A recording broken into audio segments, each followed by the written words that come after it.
علامہ اقبال اور مولانا روم کے تصور فقر کا تقابلی جائزہ، اور یہ مقالہ لکھا ہے عزیز الرحمن عزیز نے۔ علامہ اقبال 20ویں صدی کے آغاز میں جب ان کا شعور اپنے ارتقاء کی منازل طے کر رہا تھا تو انہوں نے یہ مشاہدہ کیا کہ ملت اسلامیہ ہر کہیں غلامی کی زنجیروں میں جکڑی ہوئی ہے۔ اقبال نے ملت اسلامیہ کو آزادی دلوانے اور سرفراز دیکھنے کی تمنا میں انہوں نے شاعری سے ایک انقلابی اور دعوتی کام کیا۔ انہوں نے اپنی شاعری کی بدولت قوم کے مردہ جسم میں ایک نئی روح پھونک دی۔ اقبال کی فکری تربیت میں مشرق و مغرب کے فلسفے اور علوم و فنون نے اہم کردار ادا کیا۔ مشرق میں علامہ اقبال مولانا روم کے فکر و فلسفے سے زیادہ متاثر ہیں۔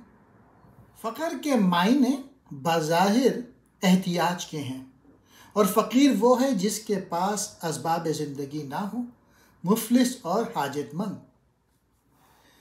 ارشاد ربانی ہے، شیطان تمہیں مفلسی تنگ دستی سے ڈراتا اور شرم کی بات یعنی بخل کی جانب راغب کرتا ہے۔ اصطلاح عام میں فقر سے بھیک مانگنا اور فقیر سے بھکاری مراد دیا جاتا ہے۔ فقیر کو فارسی میں درویش کہتے ہیں۔ فقیر اور درویش دونوں الفاظ اردو میں عام استعمال میں ہیں۔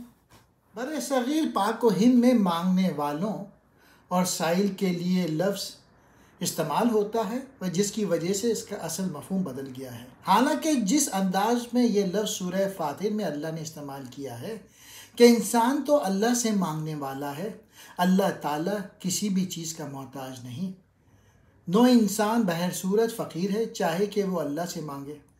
جو لوگ اللہ پہ بھروسہ کرتے ہیں اور دوسرے سے کچھ طلب نہیں کرتے ان کو متوکل کہتے ہیں۔ فقر کا لفظ 4 طرح پہ استعمال ہوتا ہے۔ زندگی کی بنیادی ضروریات کا نہ پایا جانا، اس اعتبار سے تمام انسان فقیر ہیں۔ نمبر 2، ضروریات زندگی کا پورا نہ ہونا۔ نمبر 3، فقر النفس یعنی مال کی ہوس۔ نمبر 4، اللہ تعالیٰ کی طرف احتیاج، جس کی عکاسی نبی کریم صلی اللہ علیہ وآلہ وسلم کی اس دعا سے ہو سکتی ہے، اے اللہ مجھے اپنا فقیر بنا کر غنی کر اور اپنی ذات سے بے نیاز کر کے فقیر نہ بنا۔ جہاں تک فقر دین و دنیا کا تعلق ہے، اقبال کہتے ہیں، ایک فقر سکھاتا ہے صیاد کو نقش چیری، ایک فقر سے کھلتے ہیں اسرار جہانگیری، ایک فقر سے قوموں میں مشکینی و دلگیری، ایک فقر سے مٹی میں خاصیت اکثیری، ایک فقر ہے شبیری، اس فقر میں ہے میری، میراث مسلمانی سرمایہ شبیری۔ اس اسلامی فقر پر مسلمانوں کو ہمیشہ فقر رہا ہے۔ فقر کے بارے میں شیخ عبد القادر جیلانی نے فرمایا تھا کہ فقیر کی شان کے شایان یہ ہے کہ وہ اپنے فقر سے اتنی ہی محبت کرے جتنی کوئی دولت مند اپنی دولت سے کرتا ہے۔ فقر در حقیقت خودی کا ایک ذیلی اخلاقی وصف ہے۔ اس کا اشارہ ہرگز مفلسی، فقیری یا گداگری کے مفہوم کی طرف نہیں ہوتا۔ فقر کے معنی یہ ہیں کہ دل کو دنیا سے الگ رکھنا، دنیا کی کسی شے سے محبت نہ رکھنا، دنیا میں سوائے سوز دل کے کسی چیز کی طلب نہ رکھنا۔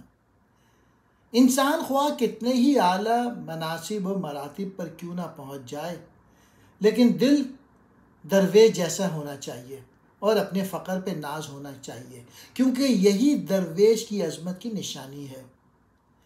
صاحب فقر عیش و آرام کی تمنا نہیں کرتا، بلکہ وہ ہر وقت طوفانوں سے ٹکراتا اور مشکلات کا سامنا کرتا ہے۔ حضرت داتا گنج بخش فرماتے ہیں، تصوف کے حصول کے لیے علم کا چشمہ ضروری ہے تاکہ اس کے پانی سے تصوف کی جڑ مضبوط اور شاخ میوے دار ہو۔ صوفی وہ بھی ہے جس کی گفتار و کردار میں فرق نہ ہو۔ فقر کا طرز عمل بھی اس نوعیت کا ہوتا ہے کہ اس کی بظاہر پہچان نہیں کی جا سکتی۔ یاد الہی سے اپنے دل کو قوت دیتا ہے، امید الہی پر قائم رہتا ہے اور ہر وقت رجوع اللہ رہتا ہے۔ تصوف کی ابتدا آج سے 1400 سال قبل ظہور اسلام کے ساتھ ہی ہوئی تھی، اس لیے کہ آپ صلی اللہ علیہ وآلہ وسلم کا پیغام صرف اور صرف توحید الہی کی سربلندی اور انسانیت کو درس عظیم دینا تھا، نہ کہ ذاتی نمود و نمائش مقصود تھی۔ حیات نبوی صلی اللہ علیہ وآلہ وسلم کا یہی پہلو تصوف تھا۔ اقبال کی شخصیت پہ قرآن مجید جس قدر اثر انداز ہوا ہے، اتنا وہ کسی شخصیت سے متاثر ہوئے ہیں اور نہ کسی کتاب نے ان پر ایسا اثر ڈالا ہے۔ مسلمانوں کے لیے فقر، قناعت، عدل، شجاعت اور صداقت جیسے اوصاف کو ضروری قرار دیا اور کہتے ہیں قہاری و غفاری و قدوسی و جبروت، یہ 4 عناصر ہوں تو بنتا ہے مسلمان۔ ایک اور جگہ کہتے ہیں تیرے ضمیر پر جب تک نہ ہو نزول کتاب، گرا کشا ہے رازی نہ صاحب کشف۔ جا بجا قرآن کے حوالے ان کی شاعری میں موجود ہیں۔ صنم کدہ یہ جہاں اور مرد حق خلیل، یہ نکتہ وہ ہے کہ پوشیدہ لا الہ میں ہے، وہ سکوت شام صحرا میں غروب آفتاب، جس سے روشن تر ہوئی چشم جہاں بین خلیل۔ یہ اشعار قرآن حکیم میں توحید باری تعالیٰ کے ضمن میں حضرت ابراہیم کے واقعے کی طرف اشارہ کرتے ہیں۔ علامہ اقبال کے نزدیک اسلام اور اس کی تعلیمات میں اتنی توانائی ہے کہ وہ ہر زمانے کے بدلتے تقاضوں کا ساتھ دے سکتی ہے۔ اس لیے انہوں نے اسلام کو مسلمانوں کی زندگی میں ایک فعال قوت کے طور پہ روشناس کرایا ہے۔ وہ یہ سمجھتے تھے کہ قرآن مجید محض کتاب مقدس ہی نہیں بلکہ مصاف زیست میں مسلمانوں کی رہنمائی کرنے والی کتاب مبین ہے۔ اسی لیے اقبال کہتے ہیں یہ راز کسی کو نہیں معلوم کہ مومن قاری نظر آتا ہے حقیقت میں ہے قرآن۔ اقبال کے فلسفہ اور شعر کی ساری داستان ایک تلاش حق ہے۔ فلسفہ اقبال کے لیے زندگی کا ایک نظریہ نہیں بلکہ زندگی بسر کرنے کا ایک سلیقہ ہے۔ اقبال نے ایک موقع پہ کہا میں سمجھتا ہوں کہ دنیا کے سامنے پیش کرنے کے لیے میرے پاس کوئی فلسفہ نہیں ہے۔ حقیقت یہ ہے کہ میں مختلف نظام ہائے فلسفے سے نفرت کرتا ہوں۔ مجھے نہ فلسفے کے اصولوں پہ بھروسہ ہے نہ اس کے نتائج پر۔ شاید ہی کسی شخص نے فلسفے کی شدت سے تردید کی ہو جیسے میں نے کی ہے، اس فلسفے کی جس سے مذہب کے اساسی اور قطعی حقائق تک پہنچنے کی کوشش کی جاتی ہے۔ اس میں کوئی شک نہیں کہ میں نے ایسے موضوعات پہ لکھا ہے جس سے فلسفیوں کو بھی دلچسپی ہے، لیکن میرے لیے یہ موضوعات محض فلسفیانہ استدلال و براہین نہیں ہیں بلکہ جیتے جاگتے تجربات کی حیثیت رکھتے ہیں۔ اقبال کی شاعری پر فلسفے کا رنگ اس وقت چڑھنا شروع ہوا جب وہ یورپ میں تھے۔ اس وقت پورے یورپ میں نیچے کے فلسفے کی بڑی شہرت تھی۔ اس کے افکار چونکا دینے والے تھے۔ اس کا کہنا تھا کہ علم و عمل کی دنیا میں ساری تگودو ایک ایسے فرد کی تخلیق کے لیے جو ارتقاء کا نقطہ آخر اور فطرت کا سب سے بڑا شاہکار ہوگا اور فوق البشر کہلائے گا۔ اقبال نیچے کے اس فلسفے سے متاثر ہوئے۔ انہوں نے اس نظریے کو نیچے سے لیا ضرور لیکن اسے خالص اسلامی فکر کی روشنی میں سمجھنے کی کوشش کی اور نتیجے تک پہنچنے میں دیر نہیں لگی کہ نیچے نے جس فرد کی نشاندہی کی ہے وہ اس کے علاوہ اور کوئی نہیں ہو سکتا جس کے لیے فرمایا گیا ہے وَرَفَعْنَا لَكَ ذِكْرَكَ۔ اقبال اس رسول اعلیٰ مرتبہ صلی اللہ علیہ وآلہ وسلم کی شان میں رتب الانسان بھی ہوئے اور آپ صلی اللہ علیہ وآلہ وسلم کے دیے ہوئے نظم العین حیات کو ہر مسلمان میں دیکھنے کے آرزومند بھی ہوئے۔ دنیا اسلام میں گزشتہ 1000 سال میں جو مفکر پیدا ہوئے ہیں ان میں اقبال کا درجہ سب سے بڑا ہے۔ وہ ایک فلسفی بھی ہیں اور شاعر بھی۔ ان میں فلسفے اور شاعری دونوں اس طرح گھل مل گئے ہیں کہ ان کی مثال کسی اور بڑے مفکر میں دکھائی نہیں دیتی۔ اسی روز و شب میں الجھ کر نہ رہ جا کہ تیرے زماں و مکان اور بھی ہیں۔ عشق کی ایک جس نے طے کر دیا قصہ تمام، اس زمین و آسمان کو بے کراں سمجھا تھا میں۔ علامہ اقبال کے نزدیک تاریخ کسی ایک قوم، کسی ایک علاقے کے باسیوں کی تاریخ نہیں، بلکہ تاریخ تو پورے عالم انسانیت کی میراث ہے۔ علامہ اقبال کی نظم اور نثر میں جا بجا تاریخ کے حوالے ملتے ہیں۔ علامہ اقبال کے نزدیک تاریخ فطرت کے اعلیٰ مقاصد میں مصروف عمل ہونا ہے۔ علامہ اقبال کے نزدیک تاریخ کا اخلاقیات سے گہرا تعلق ہے۔ علامہ اقبال کے فلسفے کا ماخذ قرآن اور سنت ہے۔ علامہ اقبال کا نقطہ نظر ہے کہ وہی قومیں انقلاب سے بچ سکیں جنہوں نے اپنے آپ کو سنبھال لیا۔ ہم دیکھتے ہیں کہ جن قوموں نے عروج و زوال پہ غور نہیں کیا وہ صفحہ ہستی سے مٹ گئیں۔ علامہ اقبال نے شاعری میں تاریخ کے دریچے اس وقت کھولے جب انہوں نے دیکھ لیا کہ آج مسلمانان عالم روبہ زوال ہیں، اس لیے کہ وہ عظمت رفتہ کو بھول گئے ہیں۔ اس لیے انہوں نے مسلمانوں کو ان کا شاندار ماضی اور تاریخ یاد دلانا ضروری سمجھا۔ اس لیے انہوں نے فکر و فلسفے کا سہارا لیا۔ تجھے آبا سے اپنے کوئی نسبت نہیں سکتی کہ تو گفتار وہ کردار، تو ثابت وہ سیارہ، دیار عشق میں اپنا مقام پیدا کر، نیا زمانہ نئے صبح و شام پیدا کر۔ اقبال کے فلسفہ نظام فکر میں عشق رسول کو بنیادی اہمیت حاصل ہے۔ قوت عشق سے ہر پست کو بالا کر دے، دہر میں عشق محمد سے اجالا کر دے۔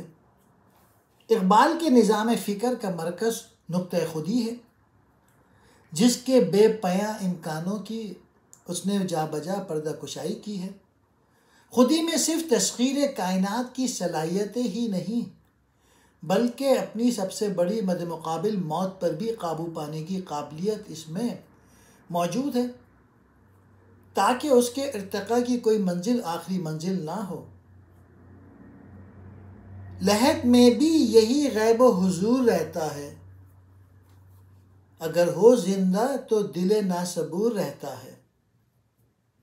ماہ و ستارہ مثل شرارہ یک دو نفس، میں خودی کا ابد تک سرور رہتا ہے۔ فرشتہ موت کا چھوتا ہے گو بدن تیرا، تیرے وجود کے مرکز سے دور رہتا ہے۔ خودی کی تکمیل کے لیے عشق کی ضرورت ہوتی ہے۔ عشق نہ صرف زندگی کی ضمانت ہے بلکہ موت کے بعد حیات بھی اسی کی بدولت ممکن ہے۔ اس سے زندگی میں استحکام اور موت کے بعد کی زندگی پر اعتبار پیدا ہوتا ہے۔ زمانہ عشق کا غلام ہے کیونکہ وہ زمانے سے بالاتر ہے اور روح کا اصلی جوہر ہے۔ علامہ اقبال عشق کی تعریف یوں بیان کرتے ہیں: مرد خدا کا عمل عشق سے صاحب فروغ، عشق ہے اصل حیات موت ہے اس پر حرام۔ تند و سبک سیل ہے گرچہ زمانے کی روح، عشق خود ایک سیل ہے سیل کو لیتا ہے تھام۔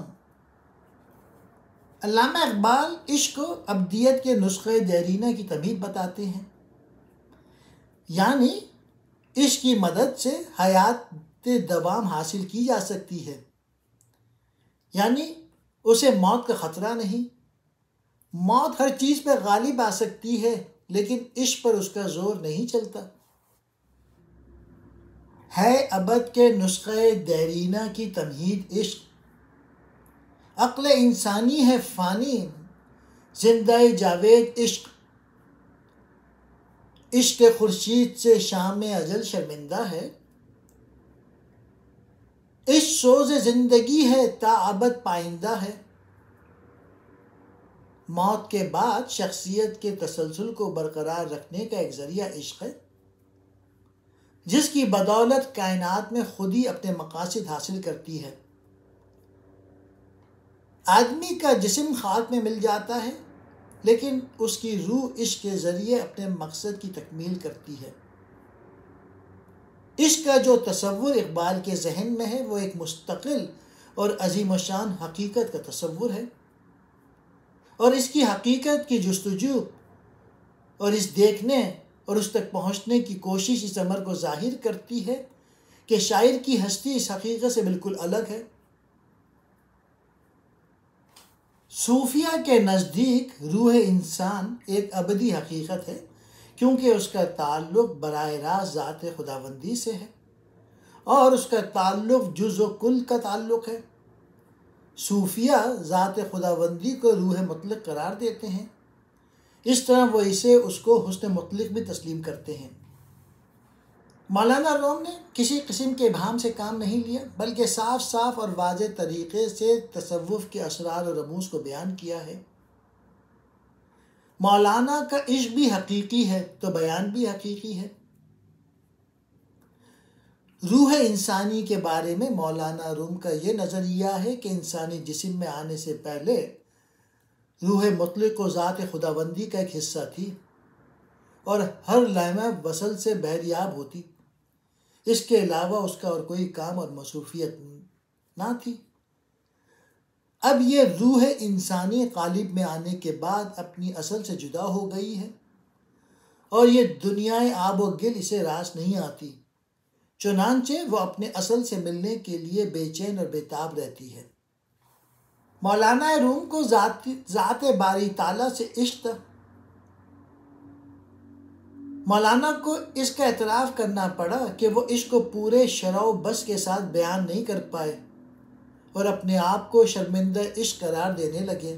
مولانا روم اس بات کو تسلیم کرتے ہیں کہ انسانی روح دنیاوی دھندے میں پھنس کر طرح طرح کی آلودگیوں میں مبتلا ہو گئی ہے اور اس میں روحانی پاکیزگی کے بجائے روحانی عیوب داخل ہو گئے ہیں، چنانچہ ان عیوب کے سبب روح انسانی اپنی منازل کو حاصل کرنے میں ناکامی محسوس کرتی ہے۔ روح انسانی اپنی اصل سے ملنے کے لیے بے تاب ہے۔ اس میں صرف ایک روح انسانی کا مذکور نہیں بلکہ تمام مخلوقات کی روحیں اپنے اندر فراق کی بے چینی اور ہجر کی بے تابی پاتی ہیں۔ ان کی اصل سے ملنے کی خواہش جذبہ عشق کو جنم دیتی ہے۔ عشق ایک ایسی بے پناہ طاقت ہے جس سے اجسام خاکی بھی آسمانوں پر پہنچنے کی صلاحیت کر لیتے ہیں۔ مثنوی کا تعلق فلسفے کی اس شاخ سے ہے جو کردار و اخلاق پہ بحث کرتی ہے۔ مولانا روم کے مطابق روح انسانی جسم میں داخل ہونے سے قبل روح مطلق کا حصہ تھی۔ انسانی پیکر میں آ کر یہ روح جسمانی خوبیوں میں گھر کر روحانی صفات کھو چکی ہے اور اپنے اصل کی طرف لوٹ جانے کے لیے بے تاب و مضطرب ہے۔ مولانا روم کے کلام کا اہم ترین موضوع عشق حقیقی ہے جس سے ان کی روح معطر رہتی ہے۔ مولانا نے فلسفہ وحدت الوجود اور وحدت الشہود دونوں کا تذکرہ کیا ہے۔ وہ سعی و عمل کی تلقین کرتے ہیں۔ مولانا نے جبر و قدر جیسے نازک اور پیچیدہ مسئلے کو بڑی خوبصورتی سے بیان کیا ہے۔ مولانا عقل کی افادیت کو بھی تسلیم کرتے ہیں مگر عشق کو امام سمجھتے ہیں۔ انہوں نے مسئلہ ارتقاء کے بھی کئی پہلو واضح کیے ہیں۔ مولانا کے نزدیک انسان عشق و روحانیت کے مسلسل مراحل طے کر کے ایک ایسے عرفہ مقام حاصل کر سکتا ہے جہاں پہنچنے کے بعد رب جلیل اس کی کسی استدعا اور دعا کو رد نہیں کرتا۔ انہوں نے معاشرتی اصلاح اور انسانی عظمت کے حصول کے لیے بھی نسخہ ہائے اکثیر تحریر کیے ہیں۔ اقبال کا ایقان ہے کہ انسانی شخصیت عشق اور ضبط نفس کے بغیر مضبوط اور مستحکم نہیں ہو سکتی۔ ان کے نزدیک عشق ایک وسیع اصطلاح ہے جو کائنات کے ذروں کے جذب سے لے کر خدائے لم یزل کی محبت تک وسیع ہے۔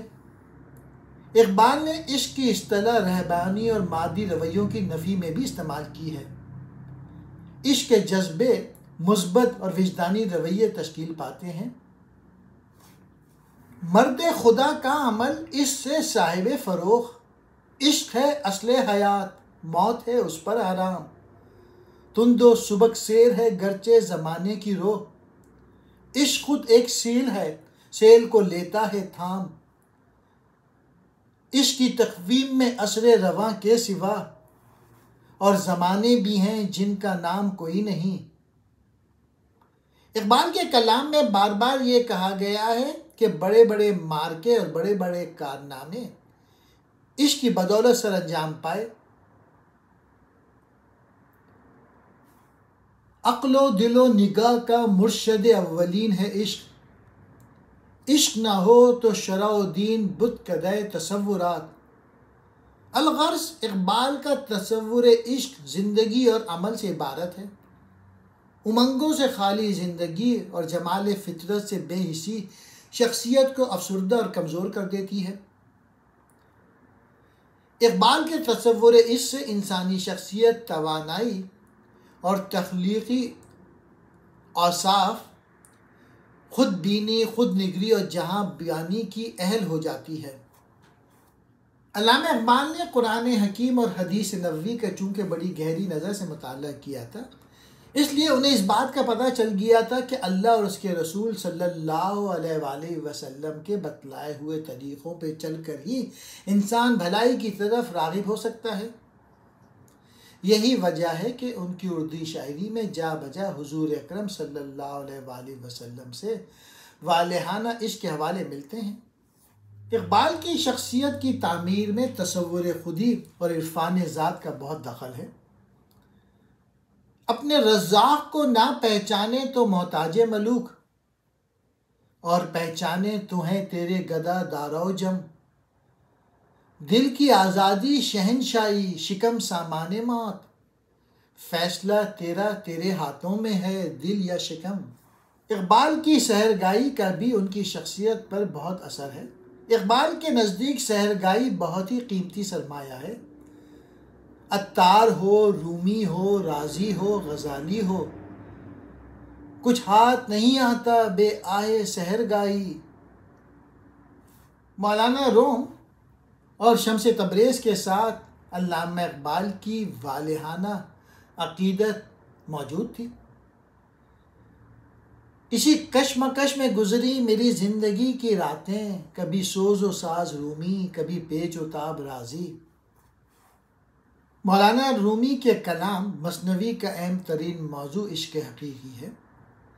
انہوں نے فلسفہ وحدت الوجود اور وحدت الشہود کا تذکرہ بھی کیا ہے۔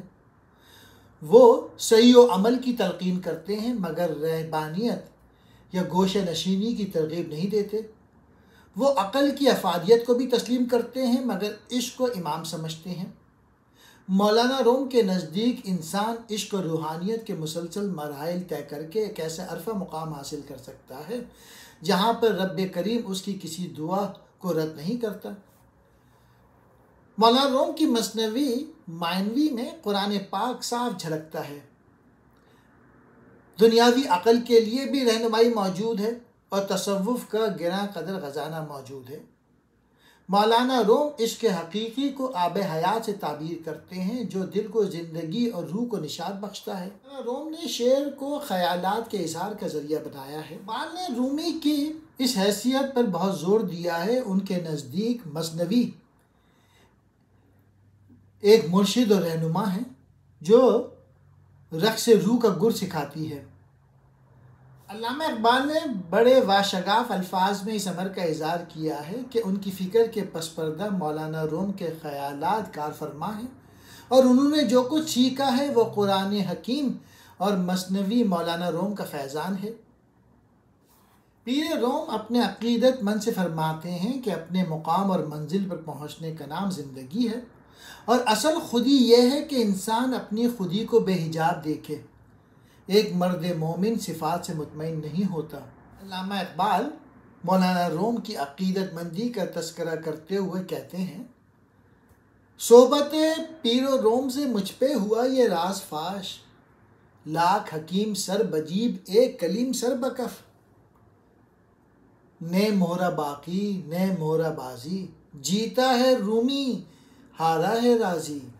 چوتھے خطبے میں تو اقبال نے کہا ہے، آج دنیا کو کسی رومی کی ضرورت ہے جو امید کی شمع جلائے اور زندگی کے لیے آتش شوق فرزاں کرے۔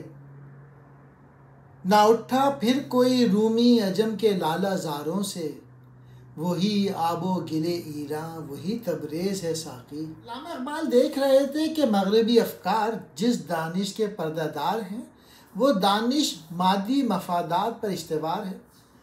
نتیجہ یہ ہے کہ مغربی دانش کی مادہ پرستی رویش اولاد آدم کو روح کی تجلی سے محروم کر کے مادے کی ظلمتوں میں بے راہ اور گمراہ کرنے کا باعث بن رہی ہے۔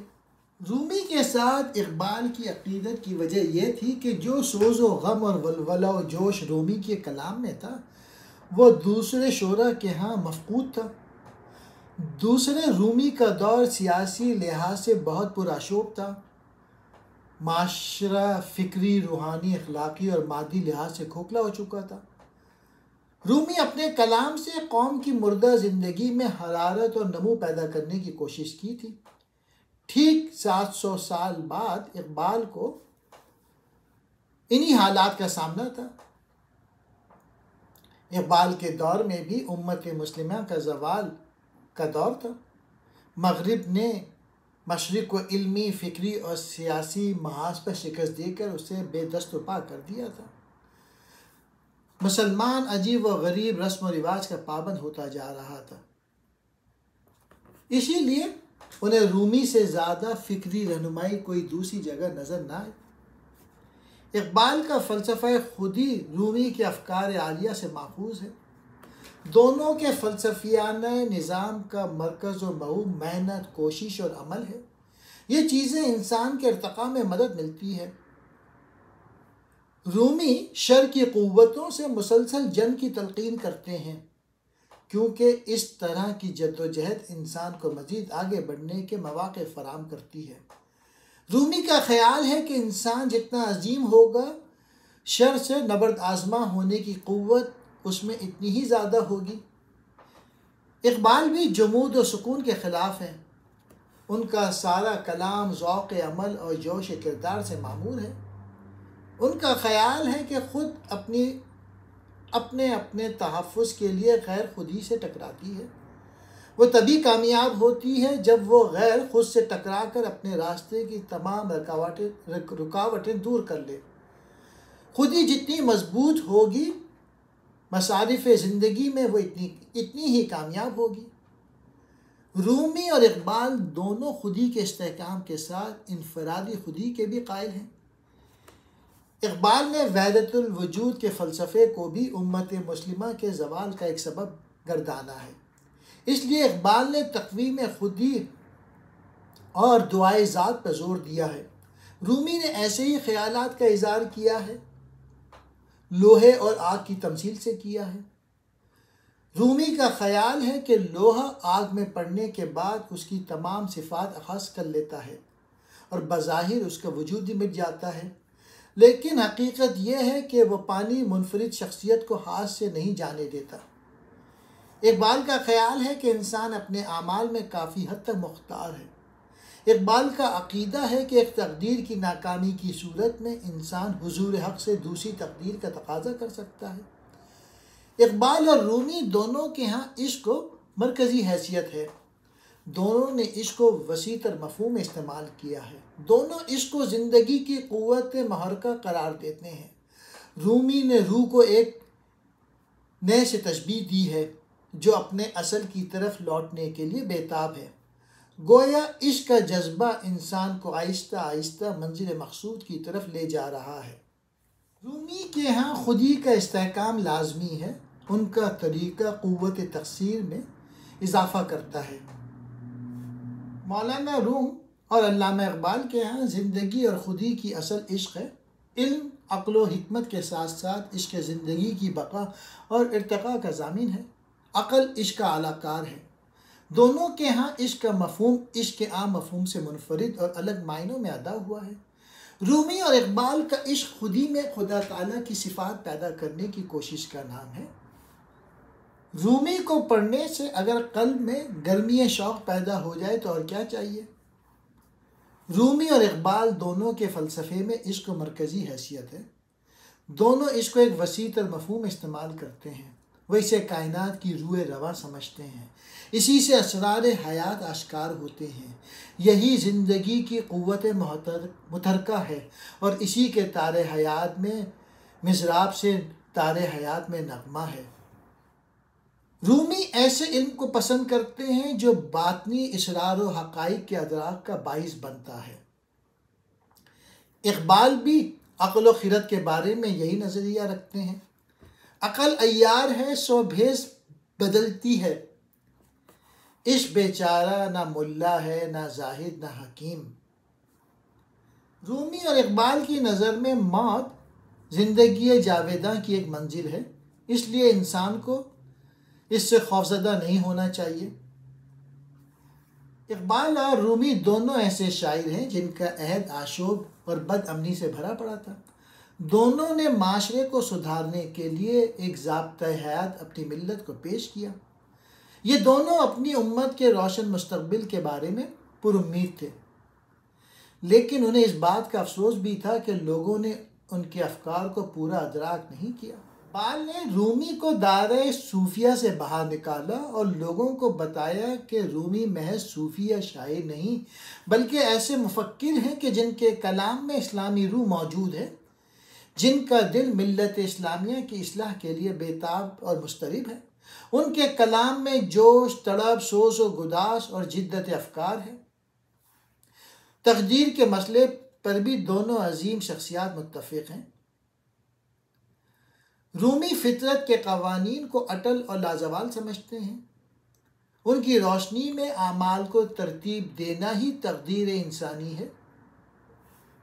مولانا رومی کے خیال میں مرد کامل کا جبر قوت کا باعث بنتا ہے، جس کے سہارے اپنی شخصیت یا خودی کی پرورش اور تحفظ کرتا ہے۔ کاہل کے لیے یہی چیز مجبوری کا نام ہے۔ مولانا روم کے بقول محبت روح کو بلوغت اور انسان کو روحانی سکون سے ہمکنار کرتی ہے۔ محبت انسان کو خدائے بزرگوار کا قرب بخشتی ہے اور تمام انسانوں سے رنگ، زبان اور مذہب کیے بغیر محبت کی تلقین کرتے ہیں۔ مولانا کے بقول موت کا دن اللہ تعالیٰ تک رسائی کا دن ہونے کی وجہ سے خوشی کا دن ہے، شب آرزو ہی شب وصال ہے۔ رومی فخر اختیاری کے حامی تھے۔ ان کی نظر میں دولت کا ہونا برا نہ تھا، کیونکہ دولت کی مدد سے دین کے کارہائے خیر کیے جا سکتے ہیں۔ البتہ یہ ایک نکتہ ہے کہ دل میں دولت کی محبت جاگزی نہ ہو، کیونکہ اس سے دل کی اسیری اور موت واقع ہو جاتی ہے۔ اس کا مقصد یہ تھا کہ دولت سے استغنا اور بے نیازی برتی جائے، اسے اپنی جائز احتیاجات اور دینی تقاضے پورے کرنے کے کام میں صرف کیے جائیں۔ مولانا ہمیں جدوجہد کا درس دیتے ہیں۔ وہ ایسے صوفیوں پر بھی تنقید کرتے ہیں جو بے عملی کو اپنی شعار بناتے ہیں۔ ہمیں سعی و کوشش سے بے نیازی نہ برتنے کی بھرپور تلقین کرتے ہیں۔ مولانا روم فرماتے ہیں کہ توکل کا مطلب ہرگز بے یقینی، بے عملی یا مجبوری نہیں۔ مولانا روم کے تصور فقر و تصوف میں دل کی بے حد اہمیت ہے اور اس کے اشراق سے صوفیہ وجود انسانی کو منور کرتے ہیں۔ صوفی وہ شخص ہے جو اپنے آپ کو غیر اللہ سے محفوظ رکھے، دل میں کوئی شیطانی خطرہ نہ آنے دے، عبادات اور ریاضت میں اصول شرع اور سنت رسول پہ قائم رہے۔ رومی کا عقیدہ ہے کہ عقل علم و ادب سیکھنے میں لگی ہے، جبکہ عشق اخلاق کی طرف پرواز کرتا ہے۔ فخر یہ ہے کہ انسان دنیا کی ہر باطن قوت کو ٹھکراتا ہوا آگے بڑھتا جائے اور اپنے الجھے ہوئے معاملات کو خود سلجھائے